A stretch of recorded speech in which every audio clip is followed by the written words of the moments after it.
അധ്യായം 6. അന്ന് രാത്രി രാജാവിന് ഉറക്കം വരാകിയാൽ അവൻ ദിനവൃത്താന്തങ്ങൾ കുറിച്ചു വച്ചിരിക്കുന്ന പുസ്തകം കൊണ്ടുവരുവാൻ കൽപ്പിച്ചു. അത് രാജാവിനെ വായിച്ചു കേൾപ്പിച്ചു. ഉമ്മരപ്പടി കാവൽക്കാരായി രാജാവിൻ്റെ ഷണ്ഡന്മാരിൽ ബിഗ്ദാന, തേരേശ് എന്നീ 2 പേർ അശ്വേരോശ് രാജാവിനെ കയ്യേറ്റം ചെയ്യുവാൻ ശ്രമിച്ചിരുന്ന സംഗതി മൊർദെഖായി അറിവ് തന്ന പ്രകാരം അതിലെഴുതിയിരിക്കുന്നത് കണ്ടു. ഇതിനുവേണ്ടി മൊർദെഖായിക്ക് എന്ത് ബഹുമാനവും പദവിയും കൊടുത്തു എന്ന് രാജാവ് ചോദിച്ചു. ഒന്നും കൊടുത്തിട്ടില്ല എന്ന് രാജാവിനെ സേവിച്ചു നിന്ന ഭൃത്യന്മാർ പറഞ്ഞു. പ്രാകാരത്തിൽ ആരുള്ളൂ എന്ന് രാജാവ് ചോദിച്ചു. എന്നാൽ ഹാമാൻ മൊർദെഖായിക്ക് വേണ്ടി താൻ തീർപ്പിച്ച കഴിവിന്മേൽ അവനെ തൂക്കിക്കളയേണ്ടതിന് രാജാവിനോട് അപേക്ഷിപ്പാൻ രാജധാനിയുടെ പുറത്ത് പ്രാകാരത്തിൽ വന്ന് നിൽക്കുകയായിരുന്നു.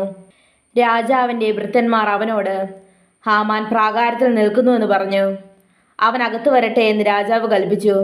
ഹാമാൻ അകത്ത് വന്നപ്പോൾ രാജാവ് അവനോട്, രാജാവ് ബഹുമാനിപ്പാൻ ഇച്ഛിക്കുന്ന പുരുഷന് എന്തെല്ലാമാകുന്നു ചെയ്തു കൊടുക്കേണ്ടത് എന്ന് ചോദിച്ചു. എന്നെ അല്ലാതെ ആര് രാജാവ് അത്രയധികം ബഹുമാനിപ്പാൻ ഇച്ഛിക്കുമെന്ന് ഹാമാൻ ഉള്ളുകൊണ്ട് വിചാരിച്ചു.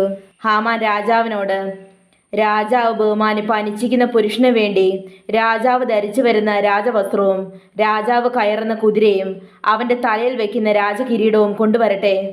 വസ്ത്രവും കുതിരയും രാജാവിൻ്റെ അതിശ്രേഷ്ഠ പ്രഭുക്കന്മാരിൽ ഒരുത്തൻ്റെ കയ്യിൽ ഏൽപ്പിക്കണം. രാജാവ് ബഹുമാനിപ്പാൻ ഇച്ഛിക്കുന്ന പുരുഷനെ ആ വസ്ത്രം ധരിപ്പിച്ച് കുതിരപ്പുറത്ത് കയറ്റി പട്ടണ വീതിയിൽ കൂടെ കൊണ്ടു നടന്ന് രാജാവ് ബഹുമാനിപ്പാൻ ഇച്ഛിക്കുന്ന പുരുഷന് ഇങ്ങനെ ചെയ്യുമെന്ന് അവൻ്റെ മുൻപിൽ വിളിച്ചു പറയണമെന്ന് പറഞ്ഞു. രാജാവ് ഹാമാനോട്, നീ വേഗം ചെന്ന് വസ്ത്രവും കുതിരയും നീ പറഞ്ഞതുപോലെ കൊണ്ടുവന്ന് രാജാവിൻ്റെ വാതിൽക്കൽ ഇരിക്കുന്ന യഹൂദനായ മൊർദെഖായിക്ക് അങ്ങനെയൊക്കെയും ചെയ്യുക. നീ പറഞ്ഞതിലൊന്നും കുറച്ച് കളയരുത് എന്ന് കൽപ്പിച്ചു. അപ്പോൾ ഹാമാൻ വസ്ത്രവും കുതിരയും കൊണ്ടുവന്ന് മൊർദെഖായിയെ വസ്ത്രം ധരിപ്പിച്ച് കുതിരപ്പുറത്ത് കയറ്റി പട്ടണ വീതിയിൽ കൂടെ കൊണ്ടു നടന്നു.